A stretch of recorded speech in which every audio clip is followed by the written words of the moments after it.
ওং তস্मै নমো ভগবতে ত্রিগুণায় গুণাত্মনে কেবলায় দ্বিতীয়ায় গুরুবে ব্রহ্মমূর্তয়ে সর্বশ্রুতি শিরুরত্ন বিরাজিত পদাম্বুজম বেদান্তাম্বুজ সূর্যায় তস্मै শ্রী গুরুবে নমঃ।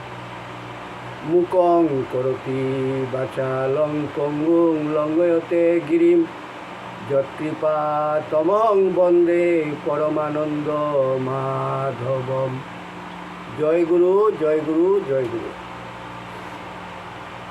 শ্রী মদন গোপাল মুখোপাধ্যায় লিখিত এবং শ্রীমৎ স্বামী সিদ্ধানন্দ সরস্বতী কর্তৃক প্রকাশিত ব্রহ্মানন্দ গিরি পুস্তক থেকে পাঠ। ঠাকুর, তোমার শ্রী পুস্তক পাঠ তোমার শ্রীচরণেই সমর্পণ করিলাম। নত্তা নিগমানন্দস্য গুরু শ্রীপাদ পঙ্কজম তনুমি তৎকথামৃতম তপ্ত জীবন শীতলম। জয় গুরু, জয় গুরু, জয় গুরু। পূর্ব পাঠের পর মহাপুরুষগণের লোকোত্তর জীবনচরিত আলোচনা করা মাদৃশ্য অজ্ঞলোকের কর্ম নহে।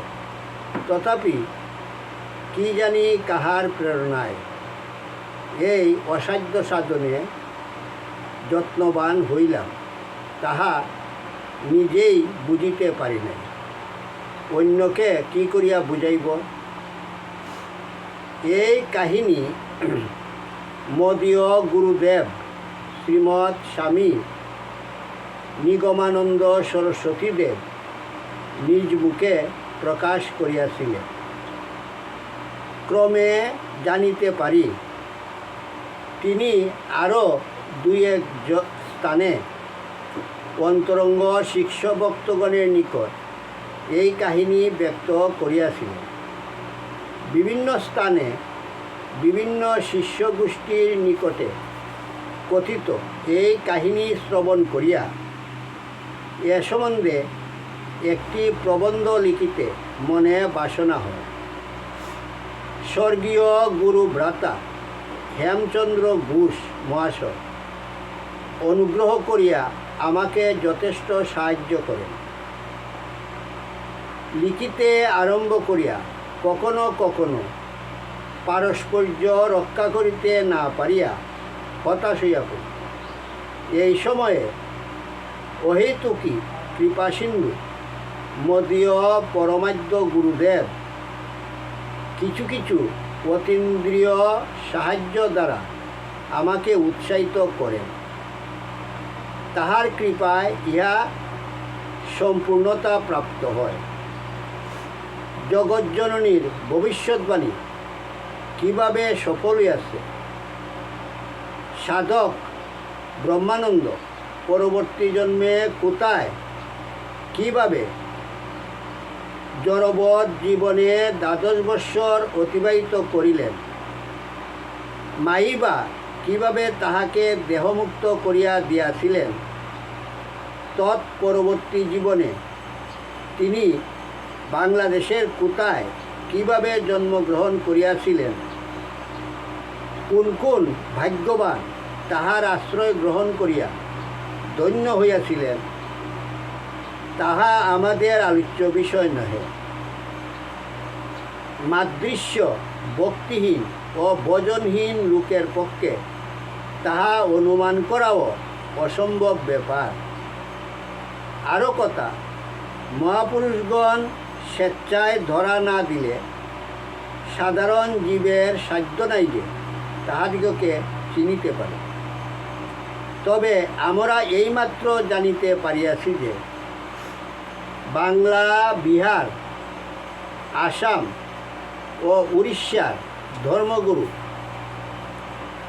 আসামবঙ্গীয় সারস্বত মঠ ও বহু আশ্রমের প্রতিষ্ঠাতা, ব্রহ্মচর্য সাধন যোগী গুরু, জ্ঞানী গুরু তান্ত্রিক গুরু, প্রেমিক গুরু প্রভৃতি বহু গ্রন্থ প্রণেতা পরমংশ পরিব্রাজকাচার্য শ্রীমৎ স্বামী নিগমানন্দ সরস্বতীদেব এই প্রবন্ধ বর্ণিত ময়নামতি পাহাড়ে একটি টিলার উপর একটি আশ্রম প্রতিষ্ঠা করিয়াছেন। উল্লেখ্য, বর্তমানে ওই আশ্রম ত্রিপুরা অন্তর্গত বিশালগড়ে পূর্ব বাংলা সারস্বত আশ্রম নামে স্থানান্তরিত হইয়াছে। শ্রী শ্রী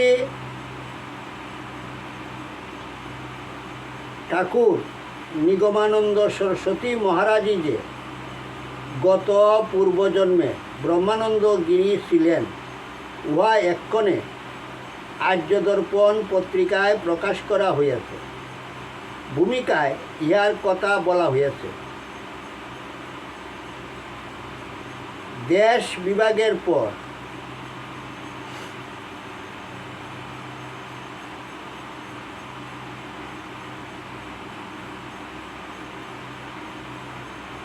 ময়নামতি আশ্রমটি ত্রিপুরায় স্থানান্তরিত হয়। স্থানীয় জয়চন্দ্র বিশ্বাস ও গোলকনাথ দে মহাশয়ের চেষ্টাতে প্রায় ১,৫০০ টাকা ব্যয়ে অনুর্বর পার্বত্যভূমি ক্রয় করিয়া তথায় এই আশ্রম প্রতিষ্ঠিত হইয়াছিল।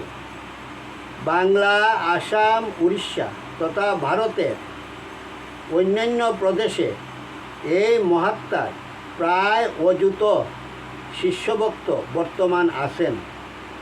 তাহাদের অকৃত্রিম গুরু ভক্তিতে ও অকৃপণ দানে অন্যান্য আশ্রমের ন্যায় এই আশ্রমটি দিন দিন শ্রীবৃদ্ধি হইতেছে।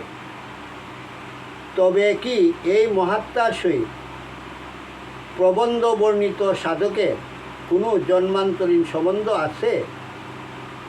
পরিশেষে শ্রী গুরুচরণে সভক্তি প্রণাম জানাইয়া ইহাই প্রার্থনা করি যেন তিনি অধীনের জীবদ্দশায় অজ্ঞানন্ধকার দূর করিয়া শ্রী শ্রী জগজ্জননীর লীলারহস্য অনুভব করিবার শক্তি প্রদান করেন।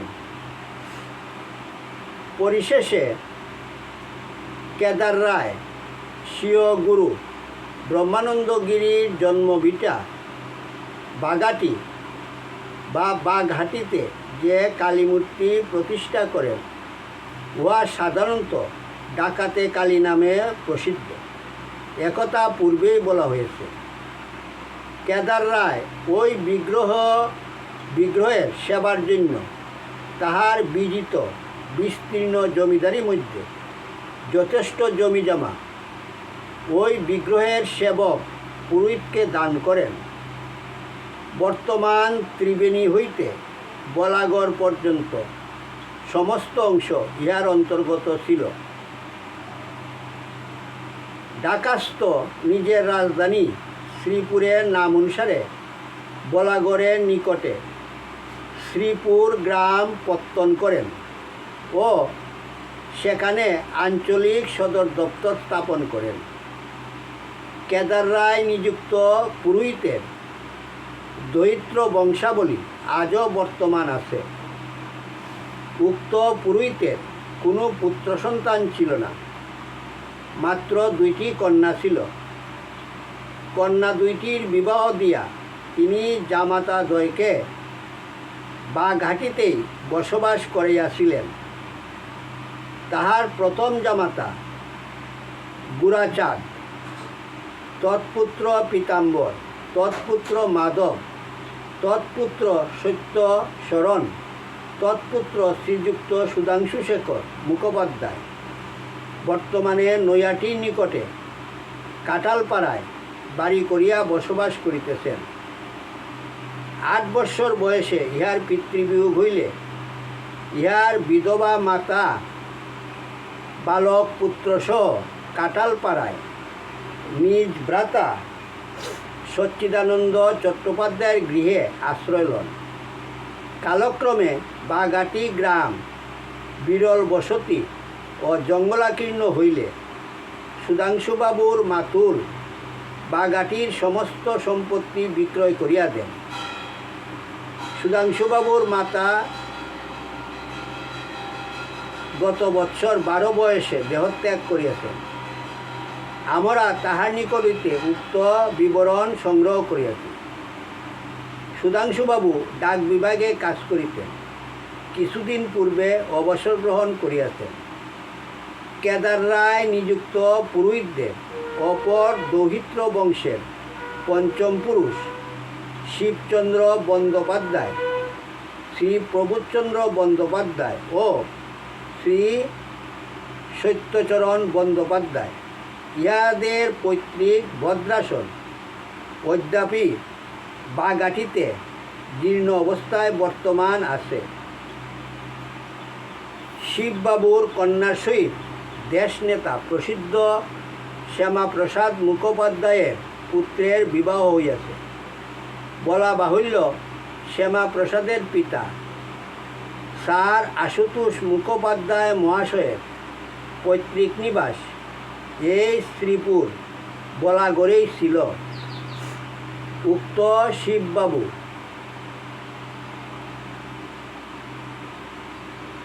মুম্বাইস্থিত হিন্দুস্তান কনস্ট্রাকশন কোংয়ের জেনারেল ম্যানেজার ছিলেন। তিনি মৃত্যুর পূর্বে নিজ পিতা শ্রী গোপাল বন্দ্যোপাধ্যায়ের নামে পৈতৃক বাস্তুবিটার বাগাটিতে শ্রীগোপাল কলেজ স্থাপন করিয়া গিয়াছেন। তাহার পুত্র ও ছোট ভাই শ্রী প্রবোধ বন্দ্যোপাধ্যায় এখন মুম্বাইয়ে ব্যবসা করেন। তাহার মধ্যম ভাতা শ্রী সত্যচরণ বন্দ্যোপাধ্যায় কলিকাতা RMS-এ চাকুরি করিতেন। সম্প্রতি অবসর গ্রহণ করিয়াছেন। সত্যবাবুর পুত্র শ্রী শচীন বন্দ্যোপাধ্যায় ইঞ্জিনিয়ার ও অপর পুত্র শ্রী ধীরেন বন্দ্যোপাধ্যায় চার্টার্ড অ্যাকাউন্টেন্ট। সকলে কলিকাতাতেই বাস করেন। জয় গুরু, জয় গুরু, জয় গুরু। ওম যদস্করং পরিভ্রষ্টং মাত্রাহীনং চ যদ্ভবেৎ তৎসর্বং কর্মতাং দেব প্রসিদ পরমেশ্বর। সর্বে ভবন্তু সুখিনঃ, সর্বে সন্তু নিরাময়া, সর্বে ভদ্রাণি পশ্যন্তু, মা কশ্চিৎ দুঃখভাগ্ ভবেৎ। ওম শান্তি শান্তি শান্তি। হরি ওম তৎসৎ।